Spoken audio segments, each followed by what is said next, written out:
غلط فہمی آج کل ہمارے معاشرے میں مشہور ہے، اور وہ یہ ہے کہ کوئی بچہ اگر گھر میں کہنے لگے اللہ اکبر تو فوراً اماں کہہ دیتی ہیں ارے بیٹے یہ کیا ہو رہا، ارے یہ مسجد تھوڑا ہی ہے، ارے گھر میں اذان نہیں دی جاتی میرے لال، گھر میں اذان نہیں دی جاتی۔ میں ایسی خواتین سے ہاتھ جوڑ کے اپنی ماں بہنوں سے گزارش کرنا چاہتا ہوں، پہلے اذان کے کلمات پہ آپ غور فرمائیں، کون سا ایسا کلمہ ہے جو گھر میں ادا نہیں کیا جا سکتا؟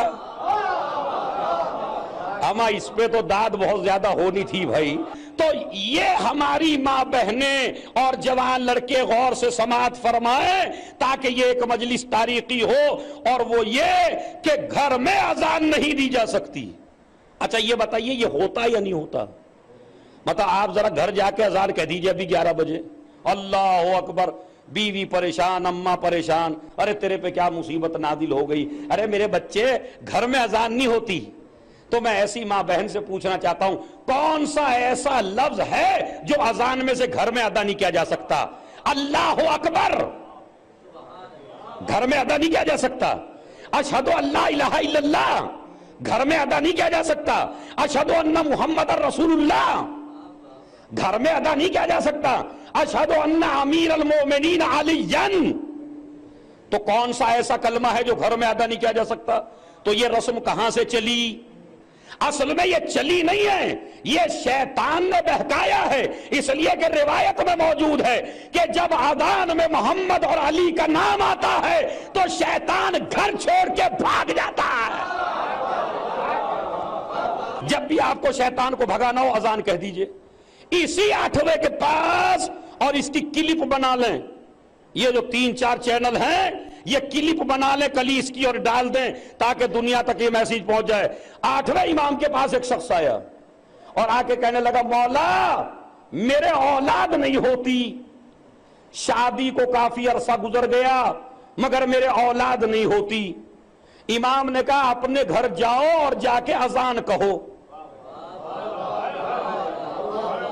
دوسرا شخص آیا مولا مال بہت زیادہ، دولت بہت زیادہ، کماتا بہت زیادہ، جاب بڑی لمبی چوڑی، ایسی شکایتیں آپ کرتے یا نہیں کرتے؟ مگر قبلہ پیسہ آتا تو ہے گھر میں برکت نہیں ہوتی۔ ایسا ہی راوی نے آ کے کہا، امام نے کہا گھر میں جا کے اذان کہو۔ حد یہ ہے، آج میں ایک بات بتا رہا ہوں، مولانا میرا لڑکا بگڑ گیا ہے، بد اخلاق ہو گیا ہے، کسی کا ادب و احترام نہیں کرتا، تو بتائیے کوئی نسخہ؟ ہمیں مولانا سے نہیں پوچھئے، مولا سے پوچھئے۔ مولانا تو خود ہی اتنے بد اخلاق ہیں، وہ کسی کا اخلاق اچھا کیا کریں گے؟ جا کے پوچھئے ان اخلاق کے مجسموں سے، بتائیے مولا میرا بیٹا بد اخلاق ہو گیا کیا کروں؟ امام نے فرمایا بیٹے کو بٹھاؤ، کان میں اذان کہو۔ اب میں بھی دیکھیے، جب ہر آدمی آج کل دعویٰ کرینے لگا ممبر سے تو میں بھی طالب علم ہو کے کری دوں، میں بھی دیکھتا ہوں آپ کیسے چپ بیٹھتے ہیں بھائی۔ دیکھیں بد اخلاق اگر ہو تو کیا کرو؟ 8ویں نے کیا فرمایا؟ اذان دو۔ یہ اذان سے کیا ربط ہے بد اخلاقی کا اور اخلاق کا؟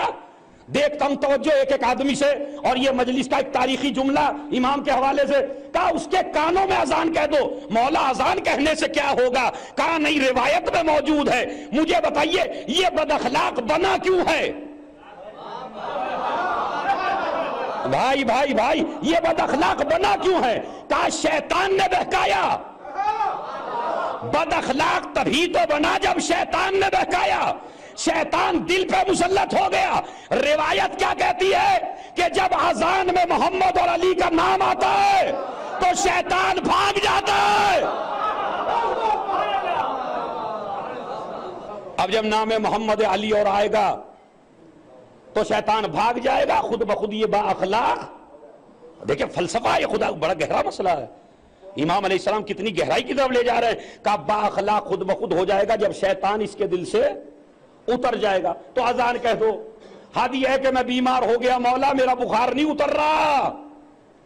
امام نے کہا اپنی قمیض کا بٹن کھولو، گریبان میں اذان و اقامت کہو، اور 7 مرتبہ الحمد پڑھو۔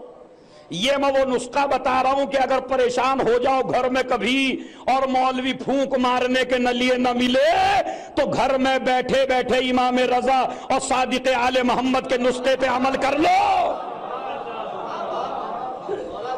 اب سارا ٹھیکہ مولوی نے تھوڑے ہی اٹھایا ہے کہ جو تمہارے بچے کو جھاڑے.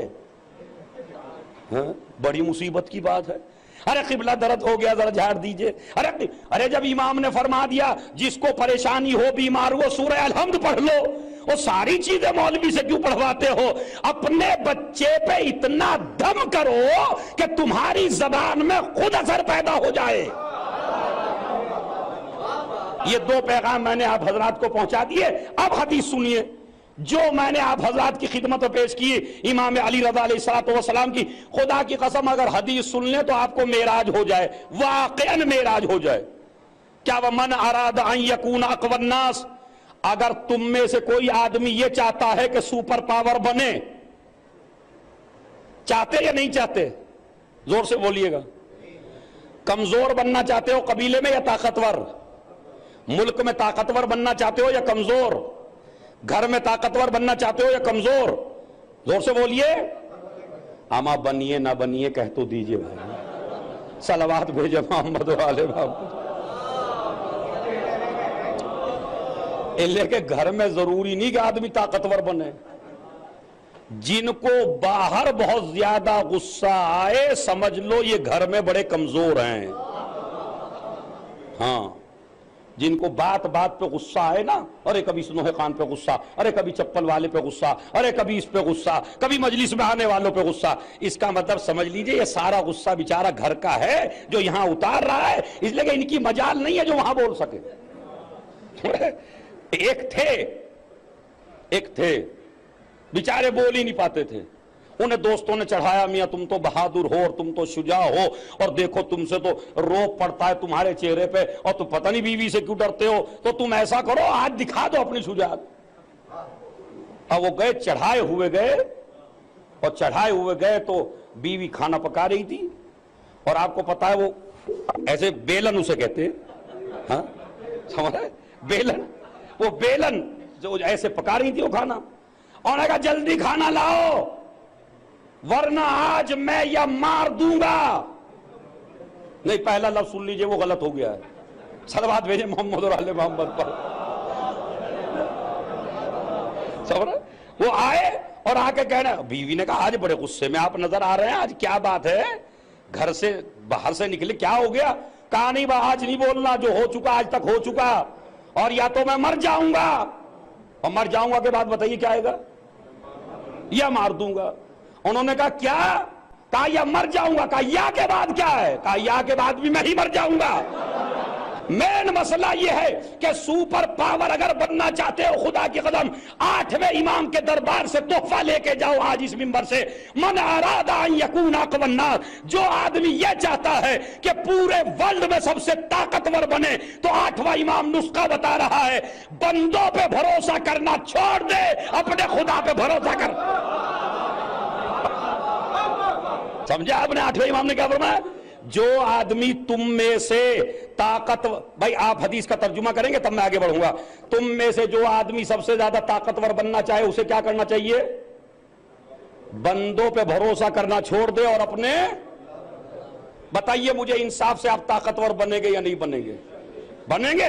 اور جب طاقتور بن جائیں گے اور آپ کا بھروسہ کسی اور پہ نہیں ہوگا, اللہ پہ ہوگا, تو خدا کی قسم آپ اتنا طاقتور اپنے کو محسوس کریں گے, حکومتیں تم سے ڈریں گی,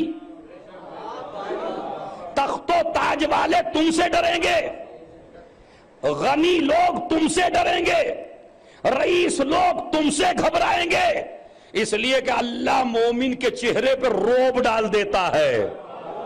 آپ مومن بن کے تو دیکھیے, مگر مومن کب بنیں گے؟